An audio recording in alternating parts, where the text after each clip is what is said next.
Hola, ¿qué tal? ¿Cómo estáis? Bienvenidos a Tarragó y Tarragó, abogados y procuradores. Soy Meritxell Tarragó, abogada, y hoy os voy a dar traslado de una novedad legislativa, de la nueva Ley de Apoyo a las Personas con Discapacidad. El pasado 3 de septiembre de 2021, hace escasos días, entraba en vigor esta nueva ley, la Ley 8/2021 de 2 de junio, que reforma la legislación civil y procesal con la intención de promover el apoyo a las personas con discapacidad en el ejercicio de su capacidad jurídica. Desde 2006, desde la Convención Internacional de Nueva York de 13 de diciembre sobre derechos de las personas con discapacidad, los Estados parte estaban obligados a adoptar medidas que proporcionasen apoyo a todas aquellas personas que en su capacidad jurídica lo pudiesen necesitar. Antes de entrar en lo que implica esta reforma, creo que es importante que os comente, para aquellos de vosotros que no la conocéis, la diferencia entre capacidad jurídica y capacidad de obrar. La capacidad jurídica es la aptitud para ser titular de derechos y deberes jurídicos. Esta capacidad la tiene cualquier persona por el simple hecho de serlo, ¿no? La personalidad, es decir, el ser persona, coincide con dicha capacidad jurídica. Todo el mundo, una vez que ha nacido, una vez que tiene vida y se ha desprendido del seno materno, tendrá capacidad jurídica. Así se recoge en el Código Civil, en concreto en el artículo 30. Y desde ese momento será titular de derechos y de deberes jurídicos, aunque en ese momento concreto, por ser quizá un bebé, ¿no? O verdad, pues no pueda ejercitarlos. Quiero decir, ese bebé que nace, desde que nazca, por el hecho de ser persona, tendrá derecho a, por ejemplo, sufragio, ¿no? A poder votar, pero no podrá ejercer ese derecho de manera válida hasta que no alcance la mayoría de edad. El derecho en sí lo tiene y le corresponde desde que nace, ¿no? Eso es así. Pero ¿qué sucede con la capacidad de obrar? Pues por su parte es la aptitud para realizar de forma válida actos jurídicos, para ejercitar derechos y para también asumir obligaciones. Según el Código Civil, el mayor de edad es capaz para todos los actos de la vida civil, salvo las excepciones establecidas en casos especiales por este Código Civil, ¿no? Por el artículo en concreto 322. Así pues, existe una capacidad de obrar plena y una capacidad de obrar restringida. La capacidad de obrar, por tanto, puede modularse y tener distintos grados. Por lo general, cuando se limita es por minoría de edad o por motivos también de incapacitación judicial. Siguiendo el ejemplo de antes, cuando una persona que cumple los 18 años tiene derecho, hemos dicho, al sufragio entonces, pero además también podrá ejercer ese derecho de forma válida y eficaz, porque ya tiene mayoría de edad. Bien, una vez explicadas y espero que entendidas las diferencias entre capacidad jurídica y capacidad de obrar, ya podríamos entrar a dar alguna pincelada sobre la nueva Ley 8/2021 de 2 de junio, que, como os digo, reforma la legislación civil y procesal con la intención de promover el apoyo a las personas, a aquellas personas que tienen discapacidad en el ejercicio de su capacidad jurídica y que, recordemos, entró en vigor, como os digo, el pasado día 3 de septiembre de 2021.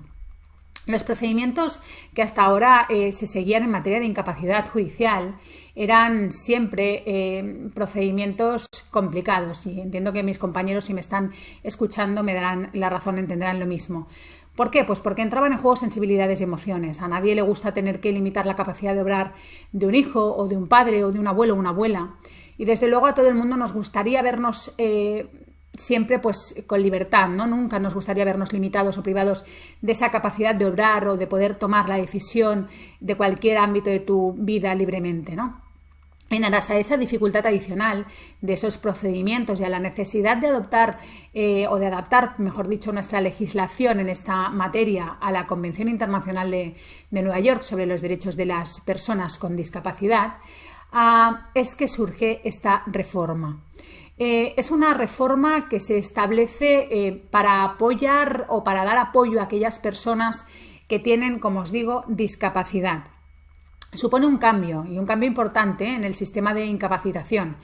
Hasta ahora, en el momento en que una persona era incapacitada judicialmente, solía ser sustituido en la toma de decisiones pues, por un tutor, por un curador, por sus propios padres, por ejemplo. Pero ahora, con esta nueva ley, se aboga por un sistema distinto, un sistema basado en el respeto a la voluntad de las personas y, sobre todo, en el respeto de sus preferencias. Es decir, se pretende asegurar que las medidas relativas al ejercicio de la capacidad jurídica respeten los derechos, respeten la voluntad y las preferencias de esas personas que tienen una discapacidad, que no haya conflicto de intereses ni influencia indebida, que sean proporcionales y que se adapten a las circunstancias de la persona, que se apliquen en el plazo más corto posible. Ya sabéis que los procedimientos de incapacitación se eternizaban muchas veces, desgraciadamente, y además se quiere que estén sujetas a exámenes periódicos por parte de una autoridad o un órgano judicial competente. La reforma que el artículo 2 de la nueva ley introduce en el Código Civil sienta las bases de un nuevo sistema basado en el respeto a la voluntad y las preferencias de la persona con discapacidad. A partir de ahora, pues no existirá incapacitación, ni se privarán derechos personales, ni patrimoniales o jurídicos. Ahora, digamos que todo girará en el apoyo a la persona que lo precise, mediante diferentes figuras o mediante medidas distintas. Es decir, el elemento central de la nueva regulación en apoyo a las personas con discapacidad no será ya la incapacitación de quien no se considera suficientemente capaz, ni la modificación de una capacidad pues que es inherente a su condición de persona humana, ¿no? Sino hará que se busquen apoyos a esa persona que en ese momento lo precise. La nueva regulación otorga preferencia a las medidas voluntarias, es decir, a aquellas medidas que son tomadas por la propia persona con discapacidad. Dentro de ellas adquieren especial importancia pues, los poderes y mandatos preventivos, así como la posibilidad de la autocuratela. Se refuerza además la figura de la guarda de hecho, que se transforma en una institución jurídica de apoyo y deja de ser, digamos, una situación provisional cuando resulta adecuada para salvaguardar los derechos de la persona con discapacidad. Cuando se requiera que el guardador realice una actuación representativa, se prevé la necesidad de que obtenga una autorización judicial ad hoc, previo siempre examen de las circunstancias, evidentemente. Las medidas voluntarias de apoyo se regulan en los artículos 254 a 255 del Código Civil. Si se prevé que un menor de edad con discapacidad pueda precisar de apoyo una vez alcanzada su mayoría de edad, la autoridad judicial puede acordar, a petición siempre del menor o de sus progenitores o incluso del Ministerio Fiscal, que se adopten medidas de apoyo que correspondan a su mayoría de edad, ¿no? Se regularán a futuro. De igual modo, cualquier persona mayor de edad o menor emancipada que pueda preverlo o apreciar pues, poder tener dificultades en el ejercicio de su capacidad jurídica en igualdad de condiciones con el resto de personas, podrá prever o acordar en escritura pública medidas de apoyo relativas a su persona o a sus bienes. También podrá establecer el alcance pues, de las facultades de las personas que le hayan de prestar ese apoyo o la forma que quiera de que se realicen el ejercicio de ese apoyo, que se hará de conformidad también con lo dispuesto en el artículo 249 del Código Civil. Asimismo, podrá prever las medidas u órganos de control que estime oportunos, las salvaguardas necesarias para evitar abusos o conflicto de intereses o influencia indebida y los mecanismos y plazos de revisión de las medidas que se adopten como medidas de apoyo. Pues ¿por qué? Pues con el fin y la necesidad de garantizar el respeto de la voluntad, de los deseos y de las preferencias de esas personas. En estos casos, el notario autorizante comunicará de oficio y sin dilación el documento público que contenga las medidas de apoyo al registro civil para que quede constancia en el registro individual del otorgante. Solo en defecto por insuficiencia de estas medidas de naturaleza voluntaria y a falta de guarda de hecho que suponga pues, un apoyo suficiente, podrá entonces la autoridad judicial adoptar otras medidas supletorias o complementarias, siempre en beneficio de esa persona discapaz. La institución objeto de una regulación más detenida es la curatela, que será primordialmente de naturaleza asistencial. Solo excepcionalmente podrán atribuirse al curador funciones representativas, como ya os adelantaremos. Con la reforma de apoyo a las personas con discapacidad se eliminan del ámbito de la discapacidad la tutela, entonces la patria potestad prorrogada y la patria potestad rehabilitada, que la nueva ley considera pues figuras demasiado quizás rígidas y poco adaptadas al sistema de promoción de la autonomía de las personas adultas con discapacidad. El nuevo texto recoge también la figura del defensor judicial. Es prevista para situaciones en que pues exista un conflicto de intereses entre la figura de apoyo y la persona con discapacidad o imposibilidad coyuntural de que la figura de apoyo habitual pues lo ejerza. Asimismo, se suprime la prodigalidad como institución autónoma. De igual modo, también se eliminan, como os decía antes, la patria potestad prorrogada, la potestad rehabilitada y en cuanto a la tutela, hay que decir que se elimina para las personas mayores de edad que necesiten medidas de apoyo y queda reservada únicamente para los menores de edad que no estén protegidos a través de la patria potestad, mientras que el complemento de capacidad requerido por los emancipados para el ejercicio de ciertos actos jurídicos será atendido por un defensor judicial. Así pues, y siendo que se da preferencia a las medidas voluntarias que pueda tomar la propia persona mediante bien poderes o mandatos preventivos y mediante la autotutela, hay que ver qué sucede fuera de estas medidas voluntarias, ¿no? En tal caso, pues, ¿cuáles son las medidas de apoyo que establece la ley, ¿no? La ley establece las siguientes medidas de apoyo. La guarda de hecho, como os decía, que será utilizada en casos donde pues, un familiar o una persona ajena al círculo de la familia será la que se acuerde que ejerza ese apoyo. El defensor judicial, que está especialmente previsto pues para cierto tipo de situaciones como el caso de conflicto de intereses o imposibilidad de que la figura de apoyo habitual la ejerza. La curatela se entiende como principal medida de apoyo en las personas con discapacidad que sean mayores de edad y que se desdobla además, podemos decir, en dos modalidades, ¿no? La curatela de asistencia, que se aplica a las personas con suficiente capacidad cognitiva y fomenta pues, la autonomía y está centrada en apoyar en el ejercicio de actos jurídicos patrimoniales y personales, y la curatela de representación, que tiene un carácter, digamos, más excepcional y está pensada para casos de grandes necesidades de apoyo.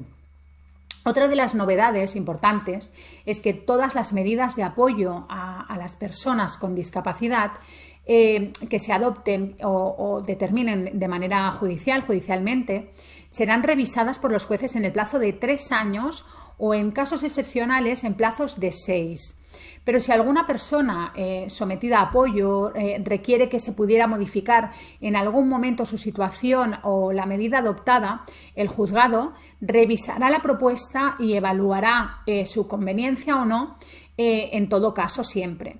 Llegados a este punto, todos pues, nos preguntamos qué pasa con todos aquellos supuestos anteriores a la reforma, ¿no? Donde ya se incapacitó a personas y hay sentencia, ¿no? ¿Qué pasa con esas sentencias anteriores? Bien, en esos casos anteriores a la reforma se indica que para cuando se tuviese establecida una tutela, esta se modificará automáticamente a una curatela de representación. En los casos de curatela se basará o se pasará a considerar como curatelas de asistencia, y para las sentencias donde se había acordado una prórroga o rehabilitación de la patria potestad, lo mismo. Las personas con capacidad modificada judicialmente, los declarados pródigos, los progenitores que ostenten la patria potestad prorrogada o rehabilitada, los tutores, los curadores, los defensores judiciales y los apoderados preventivos podrán solicitar en cualquier momento de la autoridad judicial o a la autoridad judicial la revisión de las medidas que se hubiesen establecido con anterioridad a la entrada en vigor de la nueva ley. ¿Para qué? Pues para adaptarlas a esta. La revisión de las medidas deberá producirse en el plazo máximo de 1 año desde dicha solicitud. Para aquellos casos donde no se haya o no haya existido dicha solicitud de parte, pues la revisión se realizará por parte de la autoridad judicial de oficio o a instancia, como no, evidentemente, del Ministerio Fiscal. ¿Cuándo? Pues en el plazo máximo de 3 años. Analizada la reforma, pues solo nos queda saber qué tipo de procedimiento es el que ahora se debe seguir. Ahora los procedimientos, digamos, tradicionales de capacidad serán sustituidos por procedimientos de jurisdicción voluntaria. Irán dirigidos a proveer apoyos a las personas con discapacidad y a fomentar, pues, la participación activa de la propia persona que necesita apoyo, para que las medidas que se acuerden se adapten de la mejor manera a su voluntad y a sus preferencias, ¿no? O sea, desde la entrada en vigor de la Ley 821 de 2 de junio, cualquier privación de derechos de las personas con discapacidad o de su ejercicio quedará sin efecto. En Cataluña hay que decir que mediante el Decreto Ley 19/2021 de 31 de agosto se adapta el Código Civil de Cataluña a la reforma del procedimiento judicial de capacidad, que también entró en vigor el 3 de septiembre. Toda reforma implica el estudio y el esfuerzo de todos en adaptarnos a su nueva práctica. Y es cierto que a día de hoy entre nosotros, abogados y procuradores y el resto de operadores jurídicos, existe cierto desconocimiento sobre el procedimiento y sobre el funcionamiento de estos sistemas de apoyo o de su práctica. Pero creo que todo lo que implique, ¿no? Pues la adaptación, la integración, e incluso la inclusión o la eliminación de cualquier tipo de barrera que dificulte la capacidad de las personas siempre sumará y nos hará avanzar, a no tener cada uno de nosotros, pues, no sé, cada uno somos diferentes, tenemos nuestras filias, nuestras fobias, ¿no? Pero nos hará avanzar hacia una sociedad total y plena. Nada más. Únicamente deciros que estamos ahí para daros actualidad. Seguidnos acercándoos al derecho y nos gusta cuando además podemos hacerlo con noticias como esta, ¿no? Como os digo, donde os demos información sobre novedades y que os puedan resultar de utilidad. Gracias por estar ahí. Suscribiros a nuestro canal para seguir informados y recibir cualquier tipo de novedad. Dadle a me gusta si os ha resultado de interés este vídeo, dadle a like, a la campanita para ver cualquier otro vídeo que podamos colgar. Nos vemos muy pronto con más vídeos y novedades de familia y de otras materias como esta, Derecho Civil y Derecho de Extranjería. Hasta muy pronto.